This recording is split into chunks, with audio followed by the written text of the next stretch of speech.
Today we're diving deep into something pretty fascinating, actually. Imagine this. An action horror film, right? Over a decade old. Many people probably thought, it had its moment. But this film, a past record breaker, is just absolutely dominating streaming charts right now. It's outpacing brand new releases, established favorites.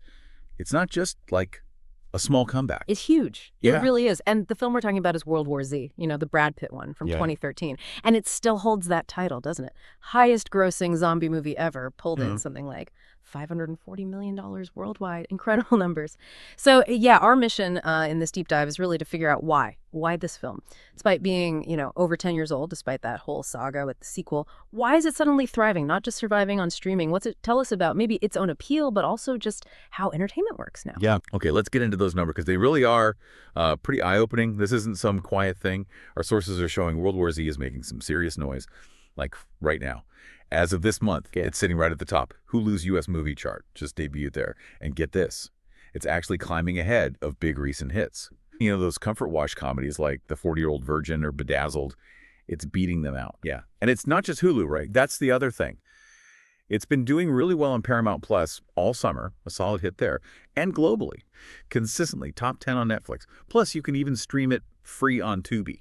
So it's everywhere. For a film from 2013, that kind of omnipresence is genuinely remarkable. It really is. And I think it speaks volumes about how these platforms can just resurrect a title, give it this powerful second win, this surge. It's not just, an old film randomly popping up. It really highlights how streaming is changing what blockbuster longevity even means. It's partly algorithms, right? Pushing a big, slick movie to new eyes. But maybe it's also that comfort content thing you mentioned, a familiar, big-scale story like World War Z. It feels like a reliable escape, especially with so much new stuff constantly flooding in. And maybe for World War Z specifically, that mix of action and this huge global pandemic threat, it just hits differently now, doesn't it? Post-2020, almost eerily relevant, gives it this whole new layer. That's a really interesting point, that accidental relevance. Yeah. And the comfort food aspect. But yeah, to really get why it's having this second life, maybe we should rewind a bit. Go back to the start, its origins, what World War Z was actually about when it first landed. Yeah. How did this film, which was, let's be honest, pretty different from the book, how did it manage to push the zombie genre beyond just, survive the night? Yeah, that's a great question. The genesis is definitely key here. It's based on that Max Brooks novel from 2006, World War Z, famous book. But the film took a really different path. Brooks's book was unique, like an oral history. All these different voices, survivors from all over, painting this big picture of the apocalypse. The movie, though, went for something much more linear, a single protagonist driving the story. Directed by Mark Forster, he did Monsters Ball. And, crucially, Brad Pitt didn't just star, he produced it too, through his company, Plan B. So that shift from the sprawling retrospective book to one hero's urgent journey, that was a big choice. But it let them build suspense differently, connect you directly to Jerry Lane's mission. And what a mission it was for Pitt's character. Jerry Lane, retired UN investigator. The story just throws him and his family right into the chaos. Philadelphia.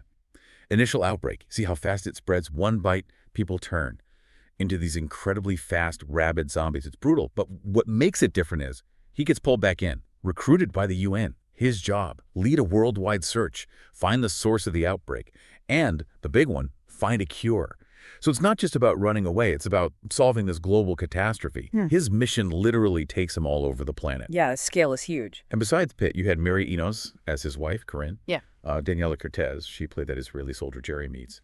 And Peter Capaldi as a doctor for the WHO, the World Health Organization, based in Wales. It really was this massive visual spectacle, just unprecedented for the genre at the time. Absolutely. And if you connect that back to, the bigger picture of zombie movies, World War Z really stood out.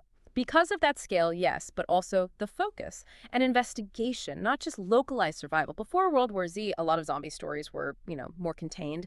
Think small groups trapped in a mall or hiding out in a farmhouse somewhere, standard stuff. But making Brad Pitt a UN investigator, sending him on this global quest for a cure that just upped the stakes massively. It wasn't only about escaping the zombies, it was about the science, the global response, the desperate hunt for answers. That huge view, plus those incredible visuals, you remember those swarms of fast zombies, it definitely set a new standard for what a zombie film could be. It proved the genre could handle a massive budget and a truly global story. Right.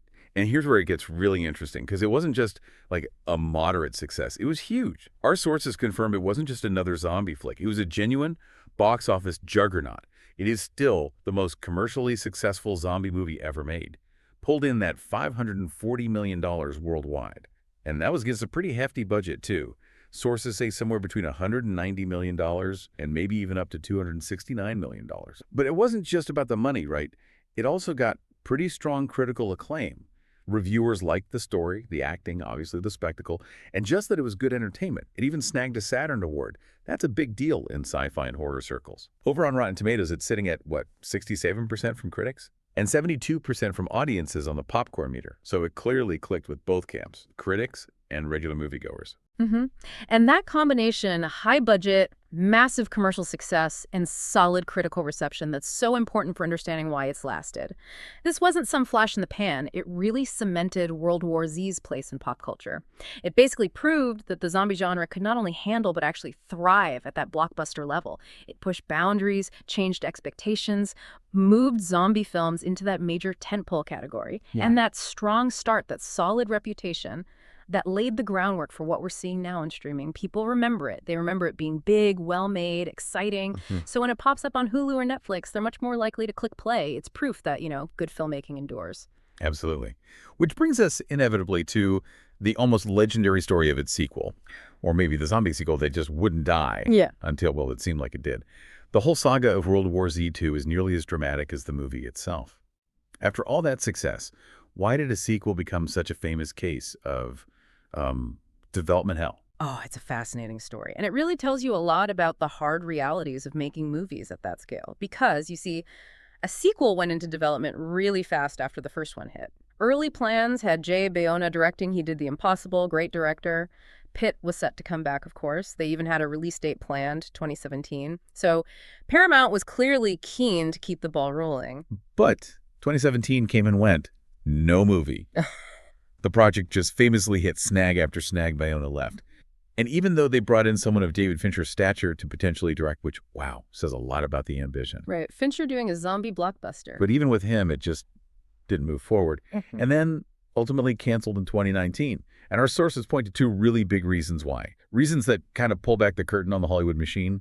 One, Paramount reportedly balked at the huge budget required, just too expensive. And two, China, which back then was the second biggest movie market in the world, but they would effectively ban zombie movies from being shown there. That's a massive chunk of potential earnings just gone. Precisely. And those two factors together, they basically created this huge wall, put the brakes on the whole franchise pretty much indefinitely. It's a really stark reminder, isn't it? Even with a hit first film, a star like Pitt, maybe Fincher directing, a huge fan base. The money side, the geopolitical stuff, it can just completely derail things. Hollywood relies more and more on that international box office, especially places like China, to make these giant budgets work. So when a massive market like that says no to your entire genre, studios have to seriously rethink if a film costing hundreds of millions is even viable. It's just a perfect example of how global politics can directly shape what movies get made. Okay, but hang on. Because just when you think something's totally buried, there are actually some exciting new whispers happening. All this time, fans haven't stopped asking for it. The originals kept this cult status. And that seems to be fueling some renewed interest behind the scenes. Apparently, after that recent merger between Paramount and Skydance, Paramount's co-film chief, Josh Greenstein, actually hinted to The Hollywood Reporter. He said World War Z was now a priority moving forward. Pretty big shift after years of total radio silence. Oh, priority. That is significant wording. Yeah. And it's not happening in a vacuum either. The whole zombie genre booming again. You have these huge successes like HBO's The Last of Us. The Walking Dead franchise is still going strong in various forms. Even all the buzz around 28 years later, potentially coming back. Zombies are definitely having a moment.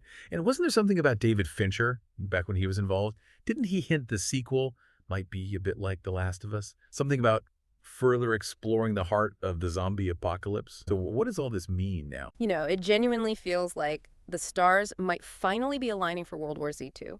You've got the studios saying it's a priority internally. You've got the original film proving its lasting appeal and generating revenue on streaming. Plus, you have this wider resurgence of the zombie genre, creating a really receptive audience. All those things together, they make the conditions seem much more favorable than they have been for years. And that detail about Fincher's potential vision, exploring the heart of it, That's really intriguing because The Last of Us proved, didn't it, that audiences are hungry for those deep, emotional character stories within the zombie setting. It's not just about the action anymore. So a World War Z that maybe digs into the psychology, the emotion of a global pandemic, while still keeping that huge scale, that could be incredibly powerful. And it might resonate even more now with audiences who've, lived through their own global health crisis. It feels like a real opportunity for some profound storytelling. Wow, what an absolutely incredible journey for World War Z. From being this groundbreaking, massive hit that really changed the zombie game, through that whole tortured sequel saga that looked like the end, to now this completely unexpected dominance on streaming. And maybe, just maybe, the real possibility of a revival is just a huge testament to its staying power and how unpredictable the entertainment world can be. It absolutely is. I think the enduring appeal of zombies, and World War Z specifically, is how they tap into these really basic human fears, contagion, society breaking down, the fight to survive.